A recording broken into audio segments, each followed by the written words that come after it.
Hi, I'm Dr. Edwin Kim at the University of North Carolina, and on behalf of my fellow authors, I will be presenting the open access article, Epicutaneous Immunotherapy for the Treatment of Peanut Allergy.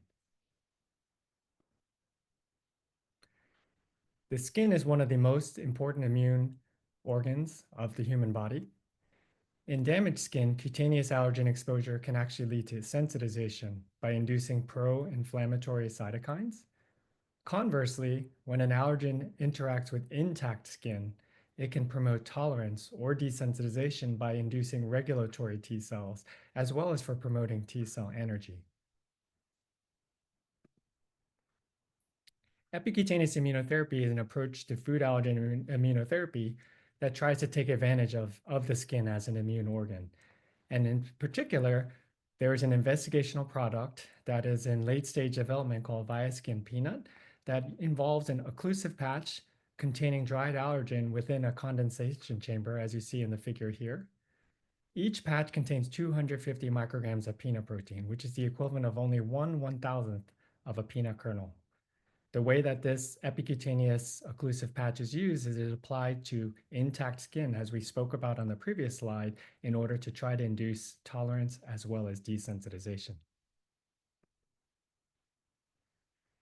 The VP250 epicutaneous immunotherapy patch has been studied in multiple phase 1, 2, and 3 clinical trials, including the one you see depicted here. That was a study called Epitope in toddlers allergic to peanut ages 1 to 3 years old.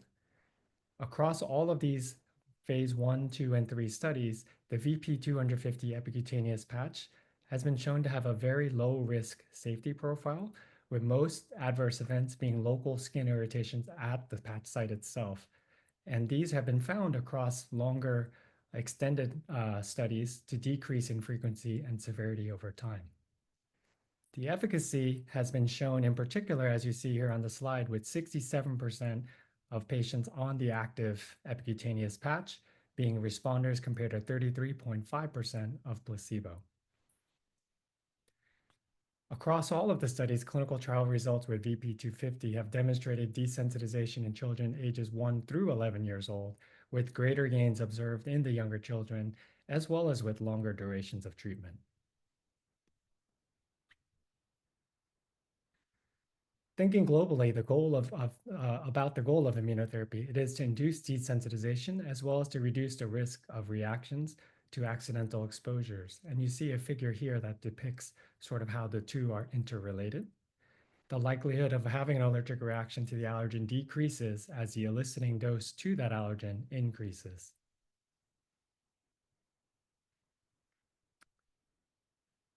And thinking in particular about a clinically useful what makes a clinically useful intervention when it comes to food allergy, it really is sort of a combination of the three aspects you see depicted here: safety, practicality, and efficacy. Achieving desensitization while maintaining an appropriate safety and tolerability profile with minimal treatment burden.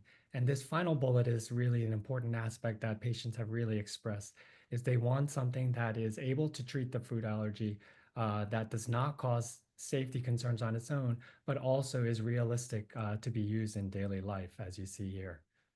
Epit with ViaSkin Peanut may be a potential therapeutic option for peanut allergy that's clinically practical with long-term efficacy and tolerability. Thank you very much for listening, and we hope that you're able to access and read this article about epicutaneous immunotherapy that is on open access on the Allergy Journal.